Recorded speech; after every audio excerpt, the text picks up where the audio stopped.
Hello guys, welcome back to our channel. Today நம்ம பார்க்க போற ரெசிபி French fries. வாங்க இந்த கிறிஸ்பியான French fries எப்படி பண்ணலாம்னு பார்க்கலாம். First நான் French fries செய்யிறதுக்கு இன்னைக்கு 3 உருளைக்கிழங்கு எடுத்துர்க்கேன். அதனால தோல் சீவிட்டு அலசி எடுத்து வச்சாச்சு. இப்போ நம்ம French fries ஏத்த மாதிரி ஷேப்பா ஸ்லைஸ் பண்ணிக்கலாம். பாருங்க நான் இப்போ ஆஃபா கட் பண்ணிட்டு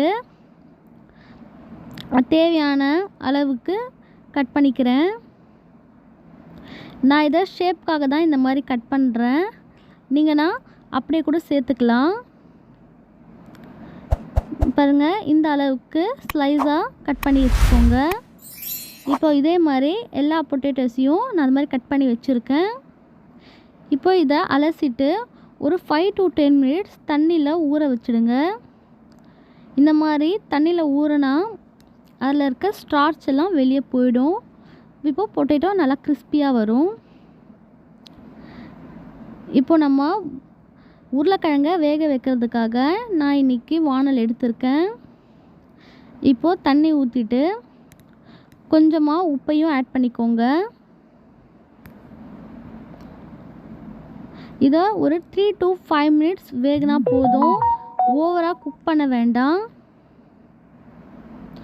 ஒரு வெந்தும் வேகாத ஸ்டேஜில் நீங்கள் உருளைக்கிழங்கை எடுத்துடுங்க. பிகாஸ் நம்ம ஆயிலில் ஃப்ரை பண்ணும்போது அது இன்னும் கிறிஸ்பியாக ஆகிடும். இப்போ பாருங்க இந்த ஸ்டேஜில் ஒரு 5 minutes போல் பாயில் பண்ணி எடுத்து வச்சிட்டேன். இப்போது இதை ஒரு டிஷ்யூ பேப்பர் எடுத்து ட்ரையாக தண்ணி இல்லாமல் ட்ரை பண்ணிக்கலாம்.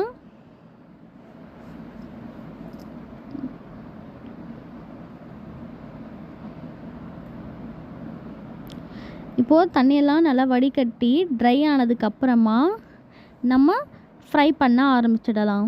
ஓகேவா? இப்போது உருளைக்கிழங்கு எல்லாமே ட்ரையாக இருக்கும். ஸோ அதனால் நான் ஃப்ரை பண்ணுறதுக்கு வானலில் எண்ணெய் ஊற்றி வச்சுருக்கேன். எண்ணெய் காஞ்சதுக்கப்புறமா நம்ம உருளைக்கிழங்கு சேர்த்து ஃப்ரை பண்ண ஆரம்பிச்சிடலாம். ஸ்டவ்வை ஹை ஃப்ளேமில் வைக்காதீங்க, மீடியம் ஃப்ளேம்லேயே வச்சு ஃப்ரை பண்ணுங்கள். பிகாஸ் ஹை ஃப்ளேமில் வச்சிங்கன்னா உள்ளே வெந்திருக்காது, மேலே மட்டும்தான் ஃப்ரை ஆகும். இப்போது இந்த மாதிரி லைட்டாக கலர் சேஞ்ச் ஆகிற ஸ்டேஜில் நம்ம ஃப்ரை பண்ணதை எடுத்துடலாம். அவ்வளோதாங்க, கிறிஸ்பியான பொட்டேட்டோ ஃப்ரெஞ்ச் ஃப்ரைஸ் ரெடி. நீங்கள் இதுக்கு ரெஸ்டாரண்ட் ஸ்டைல் வேணும்னா ஒயிட் பெப்பரை லைட்டாக இதில் தூவி விட்டுக்கோங்க. அவ்வளோதாங்க, எவ்வளோ சீக்கிரமாக வேலை முடிஞ்சது பார்த்தீங்களா? நீங்களும் வீட்டில் ட்ரை பண்ணி பார்த்து எப்படி இருந்துச்சுன்னு கமெண்ட் பண்ணுங்கள். மறக்காமல் ஜாஸ் கிச்சன் சேனலுக்கு சப்ஸ்கிரைப் பண்ணுங்கள். Thank you friends.